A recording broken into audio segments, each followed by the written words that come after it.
Midi 43 sur CNews. Merci d'être avec nous dans le carrefour de l'info. C'est l'heure du débat avec nos invités. Sarah El Haïry, bonjour. Bonjour. Vous êtes députée de Loire-Atlantique et porte-parole du MoDem. Jean-Louis Thierriot, bonjour également. Vous êtes député Les Républicains de Seine-et-Marne. Et justement, un premier thème de débat qui vous concerne, puisque la convention du parti Les Républicains commence demain. Alors on va essayer de comprendre de quoi il s'agit précisément. Les présidents de région, alors amis, Laurent Wauquiez notamment, des associations d'élus qui vont se retrouver lors de conventions thématiques à partir de demain, avant un grand raout final en octobre. Quel est l'objectif? C'est préparer les élections municipales? C'est reconstruire le parti? Je crois que ce qu'attendent les Français, c'est d'arrêter avec les courses de jockey et la casaque de celui qui le monte, mais c'est d'abord des réponses à des idées.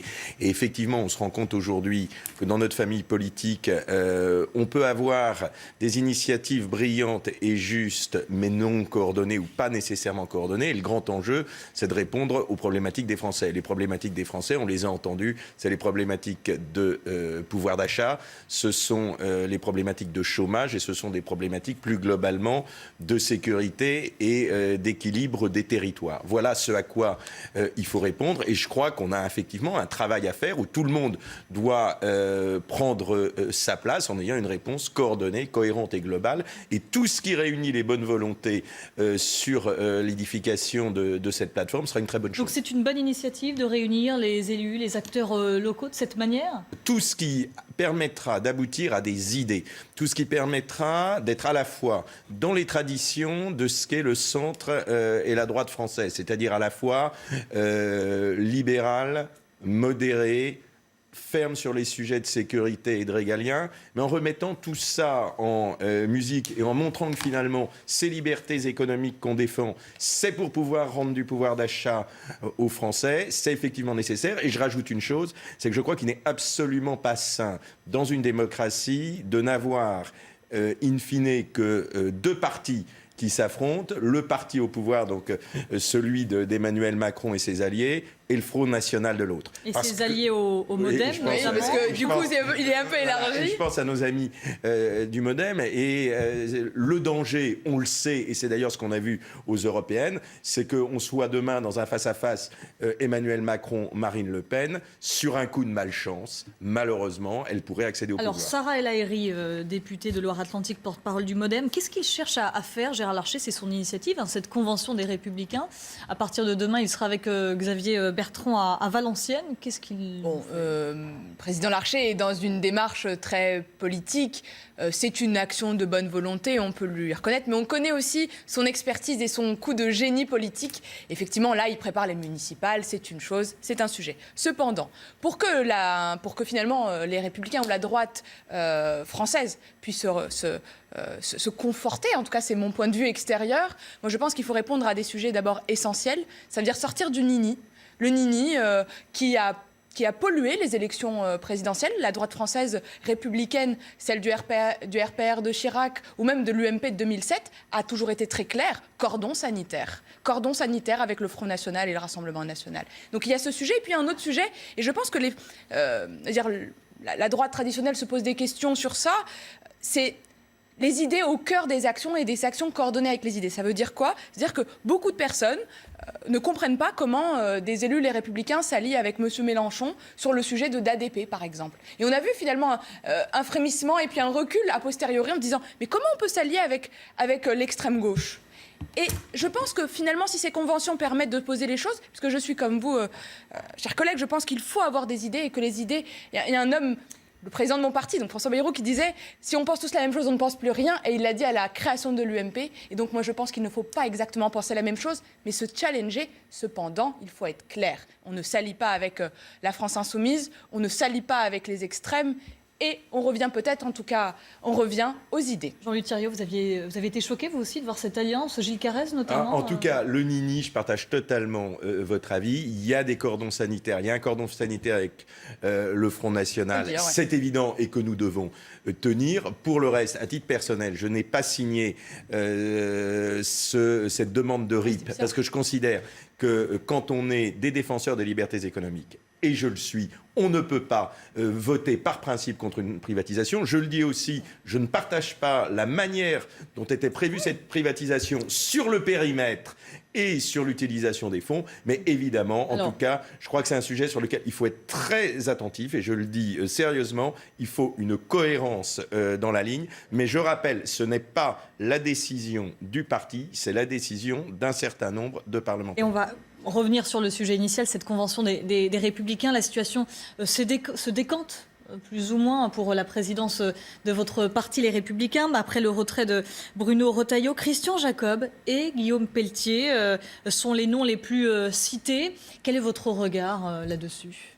Mon regard, c'est que tant qu'on n'a pas eu d'annonce de candidature, on ne sait pas aujourd'hui qui sera candidat, même s'il y a effectivement des probabilités. Vous avez une préférence que vous pouvez nous communiquer J'attends de voir qui sera candidat. Après, moi, je vais vous dire, Christian Jacob est aujourd'hui un président de groupe qui fait très largement l'unanimité autour de lui. Il a une légitimité, il a une ancienneté, ce qui est d'ailleurs le reproche qu'on lui fait, mais que je ne crois pas justifié. Et il peut réunir ensemble les différentes forces. J'ajouterai un dernier élément, c'est qu'on a besoin, à la tête des Républicains, de quelqu'un qui ne soit pas candidat à la présidence de la République pour qu'on ne parte pas dans une écurie présidentielle. Très clairement, Christian Jacob n'est pas candidat à la présidence de la République. Donc je pense que c'est une personnalité forte, mais pas forcément la seule, puisque à l'heure où on ne sait pas qui sera candidat. Vous parlez de Guillaume Pelletier, il y a d'autres noms qui peuvent circuler. Donc, on a compris que vos arguments étaient Donnons-nous le temps de voir, je ne vous dis pas que c'est définitif, mais donnons-nous le temps de voir qui sera candidat. On a compris que vos arguments étaient en faveur plutôt de Christian Jacob que Guillaume Pelletier. En tout cas, je pense que Christian Jacob fera un très grand président, si ça devait être lui. Vous avez songé, c'est une question très, très intime. Être candidat, non.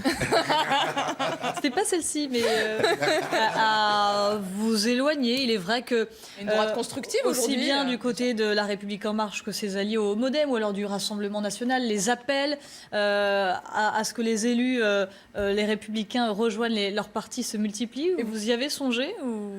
Moi, je ne crois pas au débauchage, vraiment. Je crois qu'on a besoin d'être clairement dans une famille politique qui correspond à mon histoire, une famille politique dans laquelle j'ai toujours été dans une démarche très proche des centristes. J'étais président d'un département où j'ai une majorité dans lequel il y a à la fois des LR et des centristes. J'étais le suppléant d'Yves Gégaud, donc qui siégeait dans le groupe UDI. Donc voilà, mais restons ce que nous sommes. Ça n'empêche pas de dialoguer avec tout le monde. Et je rajoute un dernier point. Je crois aujourd'hui que de toute façon, la reconstruction de notre famille politique, elle se fera non seulement, évidemment, avec les LR, mais elle se fera avec toutes les bonnes volontés qui sont autour, de la droite et du centre, à condition de ne pas franchir certaines frontières. Et là, nous sommes parfaitement d'accord. En réalité, le centre, aujourd'hui, le centre est devenu central dans la vie politique de notre pays. Et le centre est déjà parti. Il est parti parce qu'il a rejoint le président de la République. Je pense que l'avenir, après, ce n'est pas mon parti, donc c'est assez bizarre d'en parler comme ça, mais l'avenir des Républicains passera par une ligne de pensée claire et forte. Pourquoi ? Parce qu'il y a une partie de la droite traditionnelle qui a déjà rejoint le président de la République, mais depuis le début. Et que je ne suis pas non plus favorable au débauchage. Je pense que c'est pas bien d'aller marchander. Cependant, on a le droit aussi de se poser la question de où est-ce qu'en est mon parti ? Est-ce qu'il est toujours au bon endroit ? Est-ce que je suis toujours en adéquation avec mon parti ? Et ça, c'est peut-être la question qu'un certain nombre d'élus locaux se posent. Et on en débat tout naturellement. Je ne pense pas que c'est une chasse à qui va récupérer. C'est très mauvais. Par contre, qu'on se dise et qu'on regarde la réalité de son parti et de son avenir, c'est aussi sain et c'est important pour la démocratie. Est-ce que vous avez une crainte, Jean-Louis Thériault, pour, dans un premier temps, les élections municipales en 2020, puis les échéances qui vont suivre ? Écoutez, pas plus que ça, en tout cas, pour les municipales. Ce sont des élections très locales.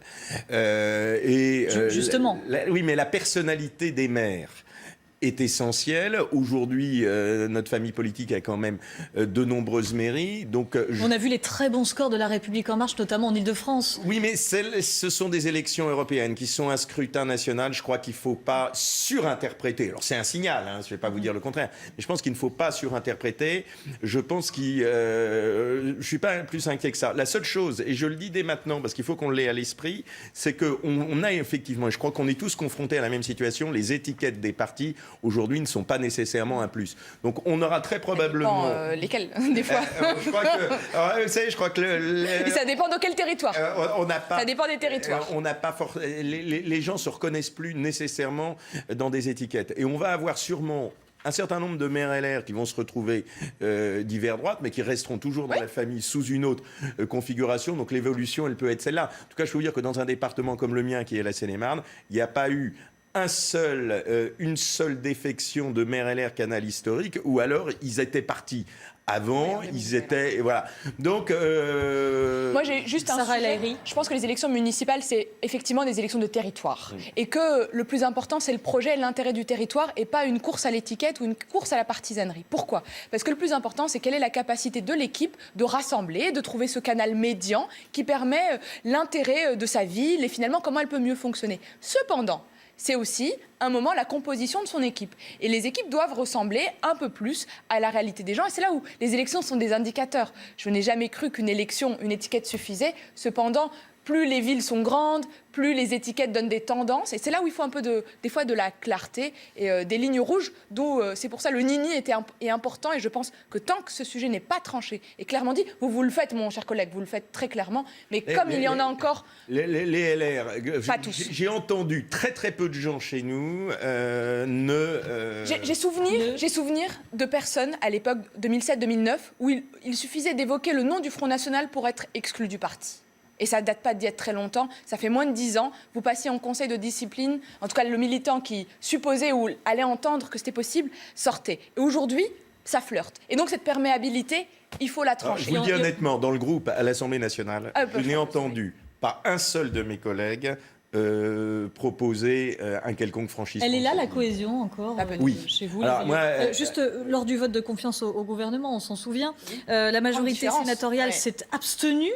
Alors que les députés, les Républicains, avaient voté contre. Est-ce que au Parlement, la droite est divisée, mais une majorité? Une très grande majorité, oui. Non, une très grande majorité a voté contre, et a voté contre pour une raison simple, qui était que nous n'avons pas vu d'évolution importante sur la lutte contre la dépense publique. En tout cas, moi, ce qui a décidé mon vote, je le dis très clairement, j'ai voté contre. Il y avait un certain nombre de bonnes mesures et sur lesquelles je pouvais parfaitement me reconnaître, mais je constate que le débat majeur de la baisse de la dépense publique, pour rendre du pouvoir d'achat, pas pour des raisons comptables, n'est pas dans cette déclaration de politique générale. On est à 56% de dépenses publiques contre une moyenne à 48% en Europe. Il y a un vrai effort là-dessus. Et c'est pour ça que je n'ai pas voté pour. Ça ne veut pas dire, et je finis là-dessus, on a un groupe qui, contrairement à ce qu'on dit, est quand même beaucoup plus dans l'accueil ouvert sur un certain nombre de projets. On a voté 41% des projets de loi du gouvernement, donc c'est pas du niet total. Et là, projet de loi par projet de loi, on verra comment on votera. Il n'y a pas d'obstruction. À aucun moment a été dit qu'il y avait obstruction ni quoi que ce soit. Moi, ce que j'ai vu et ce que j'ai perçu aussi, c'est la différence effectivement entre notre Assemblée, l'Assemblée nationale et le Sénat. Le Sénat a été beaucoup plus modéré puisque finalement ils ont écouté, c'est le même discours, c'est exactement le même. Et la majorité sénatoriale s'est abstenue, a fait le choix de l'abstention. Mais c'est pas un chèque en blanc, une abstention. C'est de dire, il y a du bon, il y a du mauvais. Sur la dépense publique, parce qu'on peut y venir, hier, nous avons voté, assez tardivement d'ailleurs, la loi de règlement. Et effectivement, la dépense est encore présente. Mais depuis 10 ans, jamais la dépense n'a été autant concentrée, autant réduite. Pourquoi ? Parce qu'on sait très bien que pour réduire la dépense publique, il faut des transformations de fond. Moi, je viens d'une famille politique, le MoDem, où on est pour la règle d'or. C'est quoi la règle d'or ? C'est écrire dans la Constitution le fait de ne pas pouvoir voter un budget en déséquilibre. C'est un idéal, mais la réalité, c'est qu'aujourd'hui, nous avons vécu dans notre pays des mouvements très forts, qu'il y a eu des dépenses plus lourde que ce qui était envisagé et prévu, et en parallèle, une rentrée de recettes de TVA. Enfin bref, des sujets d'équilibre sont essentiels, mais l'abstention a un sens. Vous avez fait le choix du vote contre, c'en est un autre, mais c'est aussi comme ça qu'on débat à l'Assemblée. Et on aura l'occasion d'en reparler, évidemment. Un petit mot sur ce procès qui aura bien lieu pour Nicolas Sarkozy, pour en ce qui concerne les écoutes téléphoniques. C'est la première fois sous la Ve République qu'un président va être jugé pour corruption. Malgré cela, Nicolas Sarkozy reste le leader favori pour vos sympathisants. C'est surprenant ? il n'y a vraiment personne qui se détache à droite, capable d'incarner Vous savez, le renouvellement. Il a été le dernier président à avoir gagné pour notre famille politique. Il ne faut pas l'oublier. Regardez le taux de popularité de Jacques Chirac. Il est absolument colossal. Donc je crois que quand on regarde le passé, il est toujours plus beau que le présent et ses difficultés. Et vous prenez Margaret Thatcher en Grande-Bretagne, qui a été très contestée en son temps. Aujourd'hui, elle est considérée comme une formidable Premier ministre par 77% des Anglais. Donc, il n'est jamais plus populaire après que... Voilà. Morale de l'histoire, il faut arrêter la politique et on vous aime. C'est votre avis également, ça Moi, je pense que c'est beaucoup plus... Effectivement, on est toujours plus populaire après. C'est comme des fois quand on meurt, on devient une star après et on reconnaît les travaux des gens. Cependant, le sujet qui aujourd'hui anime, l'actualité, c'est une procédure de justice. La tradition et la séparation des pouvoirs veut qu'on ne commente pas les procédures de justice. La présomption d'innocence vaut pour tout le monde. La justice, s'exprimera. Ça veut simplement dire qu'il y a une procédure qui va commencer. Bon, on verra bien. Par contre, ça ne fait jamais de bien à la démocratie, ça ne fait jamais de bien de voir nos responsables politiques soumis à ça. Cependant, la justice est la même pour tout le monde, et donc elle s'exprimera et elle apportera ses réponses. Mais vous n'y croyez pas, l'un et l'autre, à un retour éventuel un jour de Nicolas Sarkozy ? Vous savez, l'histoire n'est jamais écrite. Faut jamais dire jamais. Faut jamais dire jamais en politique. Mais je crois, cela dit, qu'il a dit clairement à ce jour qu'il ne voulait pas revenir, et je le crois quand il s'exprime. Sur cette complicité, un petit mot sur cette complicité entre Emmanuel Macron et Nicolas Sarkozy. Certains disent que Nicolas Sarkozy est le père spirituel d'Emmanuel Macron. Ça vous fait sourire ou... Pour moi, c'est quand même beaucoup des anecdotes de commentateurs.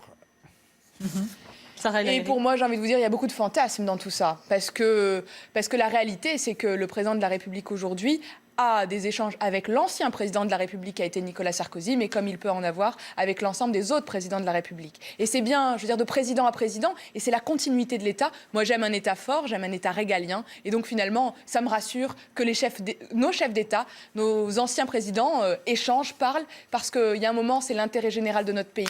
Et c'est cet intérêt général, finalement, qu'il partage. Moi, ça me convient très bien de rester sur Vous avez parfaitement raison. Être président de la République, ce n'est pas une fonction comme une autre. Et je pense que se rencontrer, garder des liens, c'est la courtoisie républicaine. Il est 13h, on va marquer une courte pause. Le rappel des titres. Faut-il instaurer des quotas d'immigration ? Christophe Castaner avait ouvert une porte symbolique dans le débat la semaine dernière. Eh bien, notre sondage IFOP Fiducial du jour révèle qu'une majorité de Français sondés y sont favorables. On en parle, on en débat avec nos invités en plateau dans un instant. Des images chocs, des vaches à hublot avec un trou au niveau de l'estomac ou des poulets incapables de marcher. L'association L214 porte plainte contre le laboratoire de recherche en nutrition animale Sanders dans la Sarthe, le leader français du secteur. Et puis le chauffard qui a manqué de renverser un piéton aveugle le week-end dernier a été placé en garde à vue. La secrétaire d'État chargée des personnes handicapées, Sophie Cluzel, sur CNews ce matin, souhaite lutter contre ce manque de civisme. Il est important d'agir, c'est ce qu'elle a déclaré ce matin. Faut-il légaliser la consommation et le commerce de cannabis en France ? Pour le Conseil d'analyse économique, eh bien la réponse est oui. Il vient de publier une étude qui plaide pour une législation toutefois très encadrée. Et puis cette rafale de vent à 137 km/h relevée la nuit dernière, des orages qui ont principalement frappé la région toulousaine. Du jamais vu depuis la tempête de 1999. Restez prudents puisque le front orageux se déroute à présent des Pyrénées, direction le nord-ouest. Retour en plateau avec nos invités Sarah El Haïry et Jean-Louis Thériault. Instaurer des quotas pour l'immigration, c'est une idée de droite qui a été plus ou moins remise au goût du jour, en tous les cas évoquée par le gouvernement. C'est Christophe Castaner dans les colonnes du JDD la semaine dernière. Selon notre sondage IFOP Fiducial, une majorité de Français approuve la mesure. Oui, en fait, qui vient de sortir ce matin, 74%, ça fait 3 Français sur 4. Pour moi, c'est ni de droite ni de gauche en réalité. Parce qu'il ne faut pas traiter le sujet de l'immigration avec dogmatisme. Il faut le traiter avec beaucoup de pragmatisme. Il y a 2 sujets dans l'immigration. Moi, je suis plutôt favorable, pour être très claire. Je suis favorable, pourquoi ? Parce qu'il ne faut pas avoir de sujet tabou dans notre pays. Le droit d'asile doit rester inconditionnel, et je le dis, parce que ce sont des gens qui sont en danger. Et donc, c'est notre tradition, c'est notre histoire qui met à l'honneur ce droit d'asile. Même on doit trouver un point d'équilibre européen. Mais ça, c'est une parenthèse. Cependant, ça veut dire quoi un quota sur l'immigration? Ça veut dire se dire, est-ce qu'on peut accueillir, est-ce qu'on a besoin de personnes économiques? Est-ce qu'on a besoin, ou est-ce qu'on peut accompagner un regroupement familial? Combien d'étudiants nous souhaitons accueillir? Et je veux dire, c'est plutôt sain d'avoir ce débat, d'avoir des chiffres et de travailler ensemble. Et c'est là où l'Assemblée nationale a toute sa place. Et tant qu'on garde des tabous, on a des fantasmes. Et je pense qu'il faut arrêter avec ça. Il faut juste le penser et le débattre à l'Assemblée nationale. Donc vous faites partie des 74% des Français qui sont favorables. Jean-Louis Thériault. Écoutez, sur le principe, je suis parfaitement d'accord. C'est effectivement du bon sens et je vais même aller plus loin. Ça peut être, si c'est bien géré, un moyen d'avoir une véritable influence, un soft power dans le monde entier en sélectionnant les candidats qui pourront contribuer à faire rayonner l'influence française. Après, j'ai deux petites réserves sur cette mesure, ou en tout cas, eu égard à la pratique actuelle. C'est qu'elle est effectivement présentée, vous le disiez vous-même, comme une mesure de droite de Christophe Castaner. Le gros problème aujourd'hui, c'est pas l'asile. Et je partage totalement ce que vous dites. L'asile, c'est l'honneur français et il est hors de question d'y revenir. Les deux problèmes, c'est qu'on a aujourd'hui un droit d'asile qui est partiellement dévoyé parce que des pays sûrs ou quasiment sûrs, je pense à l'Albanie par exemple, qui se retrouve à représenter 32% des demandeurs d'asile. Donc on doit avoir au niveau européen une réglementation très précise sur les pays sûrs. Et le deuxième élément, et c'est le gros problème, c'est qu'aujourd'hui, 90% des demandes d'asile rejetées n'aboutissent pas effectivement à une reconduite à la frontière, je finis, parce que notamment les pays dont sont originaires les personnes ne délivrent pas des laissez-passer consulaires. Et là, je crois qu'on a besoin d'une politique très ferme, y compris diplomatique, à l'égard de ces pays-là pour que les reconduites soient effectives. Un chiffre qui a été donné à l'instant par le ministère de l'Intérieur sur les réseaux sociaux en 2018, l'année dernière, 46 838 personnes ont obtenu le statut de réfugié ou la protection subsidiaire en France. Sarah El Haïry. Moi, je veux dire, je ne vais pas dire c'est beaucoup, c'est pas beaucoup, c'est trop, c'est pas assez. Pourquoi? Parce que le monde devient de plus en plus dangereux. Et c'est pour ça qu'il faut simplement un moment se poser autour d'une table avec nos pays, avec les pays européens et nos pays voisins pour dire c'est quoi le droit d'asile. Ce qui n'est pas acceptable, c'est que nous, on accepte, par exemple, une définition du droit d'asile et que nos voisins italiens ou nos voisins allemands disent ah ben non, ils dépendent pas, ils ne relèveraient pas du droit d'asile. Donc la définition commune du droit d'asile est importante parce qu'aujourd'hui, nous faisons partie d'un espace commun qui s'appelle Schengen. Il y a un problème avec l'Europe ? Non, c'est aujourd'hui la réponse pour moi. C'est aujourd'hui une des solutions pour répondre à cette hauteur du droit d'asile qu'on doit faire perdurer. Eh bien, la transition est toute trouvée, puisqu'on va on va parler en ce moment de ce sommet européen, ce Conseil européen entre les 28 dirigeants, qui, pour présider l'Europe. Pendant 2 jours, eh bien, les 28 se réunissent en Conseil européen pour désigner notamment le président de la Commission européenne, le successeur à Jean-Claude Juncker. Qu'est-ce qu'on peut attendre ? Qu'est-ce qu'on peut en attendre ? Il y a plein de fonctions clés qui sont des lieux d'influence. On pense évidemment à la présidence de l'Europe, mais on pense à tous les exécutifs, à la banque, à la BCE. Vous avez été déçu que Nathalie Loiseau refuse finalement à briguer la présidence du groupe centriste au Parlement européen pour des propos pas très appropriés qu'on lui attribue. Non, mais je veux dire, des moments comme ça, personne s'en réjouit. Enfin, soyons très honnêtes. On parlait de la puissance de la France, justement, au niveau européen. Oui. Est-ce que cela va avoir forcément une La puissance de la France, elle ne passe pas par une personne. La puissance de la France, elle passe par sa capacité à se réunir avec ses partenaires et faire que ce troisième groupe dans lequel siègent nos élus, nos eurodéputés, est un groupe pilier. Ça veut dire quoi? Il n'y a pas de majorité qui pourra se faire sans ce troisième groupe. Et donc, finalement, on influencera et on influera sur les politiques en étant cette troisième voie qui permet qu'une politique fonctionne ou ne fonctionne pas. Donc, majorité de projets, ça, c'est sur la partie du quotidien. Mais ça limite quand même un petit peu les espérances d'Emmanuel Macron. C'est ce qu'il se dit notamment dans son entourage. Il n'était pas très ravi, même voire très mécontent de cette nouvelle. On ne peut pas être ravi, on peut être que déçu. Et puis, effectivement, des propos comme ça, c'est toujours blessant, qu'ils soient en off, en on, peu importe. S'ils ont été tenus, effectivement, on dit qu'elle l'a plutôt dit, ça déçoit, c'est une réalité. Maintenant, la France, ce n'est pas une personne. La France est une délégation. La France, c'est sa capacité à porter une vision avec des gens qui n'étaient même pas sur la même liste. Et c'est là où, je veux dire, l'intérêt de notre pays, il est supranational. Il est au-dessus de la réalité de nos partis nationaux. Maintenant, c'est à tous nos eurodéputés français, ceux qui portent une vision européenne, de s'unir et faire que cette influence augmente. Jean-Louis Thériault, sur ces enjeux du sommet européen aujourd'hui et demain Écoutez, moi je peux qu'être d'accord avec ce que vous venez de dire. L'enjeu, c'est le Team France et c'est l'équipe de France. Je regrette effectivement beaucoup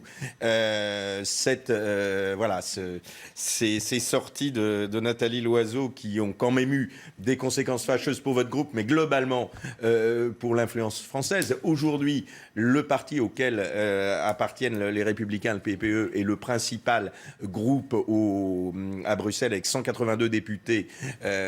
Je crois. Donc, il aura un rôle essentiel à jouer. Après, pour avoir beaucoup travaillé avec l'Allemagne, moi, j'ai toujours été frappé par cette capacité des eurodéputés allemands, indépendamment des groupes dans lesquels ils siègent, de faire avancer l'équipe d'Allemagne. Eh bien, l'enjeu et le vœu que je porte, c'est que les nominations qui viennent soient l'occasion de faire avancer l'équipe française. Sarah El Haïry. Eh bien oui, faisons gagner l'équipe de France, c'est bien ça le plus important. Et là, on n'est ni en Ligue 1 ni en Ligue 2, c'est notre équipe nationale et une équipe nationale doit être réunie autour de tous les eurodéputés qui sont pro-européens. Nous avons eu des élections nationales, maintenant, c'est à notre pays de gagner. Eh ben c'est là-dessus, sur ces beaux mots, qu'on va se quitter. Merci beaucoup, Sarah El Haïry, députée de Loire-Atlantique, porte-parole du MoDem, d'avoir été notre invité. Jean-Louis Thériault également, député Les Républicains de Seine-et-Marne. Allez, tout de suite, c'est la chronique éco.